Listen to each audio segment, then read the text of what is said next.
രണ്ട് എംപിമാരാണ് ഇത്തവണ കോഴിക്കോട് ലോക്സഭാ മണ്ഡലത്തിൽ നിന്ന് മത്സരിക്കുന്നത്. സിറ്റിംഗ് എം പി MK രാഘവനോട് ഏറ്റുമുട്ടാൻ ഇടതുമുന്നണി രംഗത്തിറക്കിയിരിക്കുന്നത് രാജ്യസഭാ അംഗം എളമരം കരീമിനെയാണ്. എന്നാൽ ഇത്തവണയും മണ്ഡലം UDFന് അനുകൂലമാകുമോ എന്ന് കണ്ടറിയണം. കോഴിക്കോട് നിന്ന് മേഘന മുരളി തയ്യാറാക്കിയ റിപ്പോർട്ടിലേക്ക്. ഞങ്ങളിപ്പോൾ ഉള്ളത് കോഴിക്കോട് ലോക്സഭാ മണ്ഡലത്തിന്റെ ഹൃദയഭാഗത്താണ്. തുടർച്ചയായ 3 തവണ MK രാഘവൻ MPയെ പാർലമെന്റിലേക്ക് അയച്ച മണ്ഡലമാണ്. ഇത്തവണ ഇവിടുത്തുകാർ മാറി ചിന്തിക്കുമോ? ചോദിക്കേണ്ടതുണ്ട്. ഇവിടെ എളമരം കരീം ജയിക്കുന്നതൊന്നും, കാരണം ഇവിടെ ഇപ്പം അങ്ങനെയാണല്ലോ പൊതുവെയുള്ള ഭരണങ്ങൾ കാണുന്നത്. കേന്ദ്രത്തിൻ്റെ ആയാലും കേരളത്തിനിട്ട് ശ്വാസം മുട്ടിക്കുന്നു. എന്നുള്ളതാണ് ഉദ്ദേശിക്കുന്നത്. ഇല്ല, നല്ല കാര്യങ്ങൾ ചെയ്തിട്ടുണ്ട്. കാരണം നാലാമത്തെ മത്സരം ജയിക്കും. നമ്മൾ 800 വോട്ടിന് ജയിച്ച MK രാഘവൻ പിന്നീട് രാഘവേട്ടനായി മാറി. പിന്നീട് ഇപ്പോൾ 85,000 വോട്ടിലെത്തി നിൽക്കുകയാണ്. ഭൂരിപക്ഷം കൂടാനുള്ള ചാൻസാണ് കാണുന്നത്. ജയിക്കാൻ സാധ്യത രാഘവനാണ്. കരീമിന് വലിയൊരു അഭിപ്രായം ഇല്ല എന്നാണ് പൊതുവെയുള്ളൊരു അഭിപ്രായം. രമേശൊന്നും ഇവിടെ വലിയ സ്കോപ്പില്ല. മാർക്കിഷ്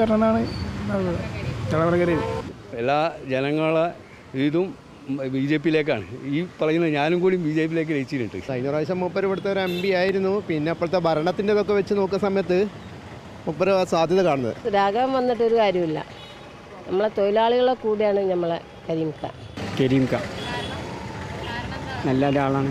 കേരളത്തിൻ്റെ ശബ്ദം തീർച്ചയായിട്ടും അവിടെ എത്തിക്കാൻ എളമരം കരീമിനെ പോലെയുള്ള ഒരാൾക്ക് തീർച്ചയായിട്ടും സാധിക്കും. അദ്ദേഹം ഒരു മികച്ച വാഗ്മി കൂടിയാണ്. MK രാഘവൻ്റെ ജനപിന്തുണ അത്രയും കൂടുതലാണ്. രാഘവട്ടം ജയിക്കും. എളമരം കരീം അല്ലാണ്ട് ആര് ജയിക്കാൻ? പാർലമെൻറ്റിൽ പോയിട്ട് എന്തെങ്കിലും ഒന്ന് പറയണ്ടേ? ഒന്നും പറയാതെ 5 കൊല്ലം ഉണ്ടാതിരുന്ന ആളുകളെ ജയിപ്പിക്കണോ ഇത് ജയിക്കണമെന്നാണ് ജനം തീരുമാനിക്കേണ്ടത്. ഇവിടെ MK രാഘവൻ തന്നെ MK രാഘവൻ്റെതൊക്കെ ഇപ്പം നമ്മൾ ഒച്ചപ്പാടുണ്ടാക്കിയ ശേഷമല്ലേ പ്രവർത്തിക്കാൻ പുറപ്പെട്ട്. ലോക്സഭയിൽ BJP തന്നെ വരുള്ളൂ, പറയാൻ പറ്റില്ല. രാഘവൻ ജയിക്കുമെന്നാണ് എൻ്റെ പ്രതീക്ഷ കൂടുതലും. അങ്ങനെ തന്നെ വളരെ സംബന്ധിച്ചിടത്തോളം നമ്മളെ ഷാഫിയാണ് ജയിക്കാൻ സാധ്യത കൂടുതലും.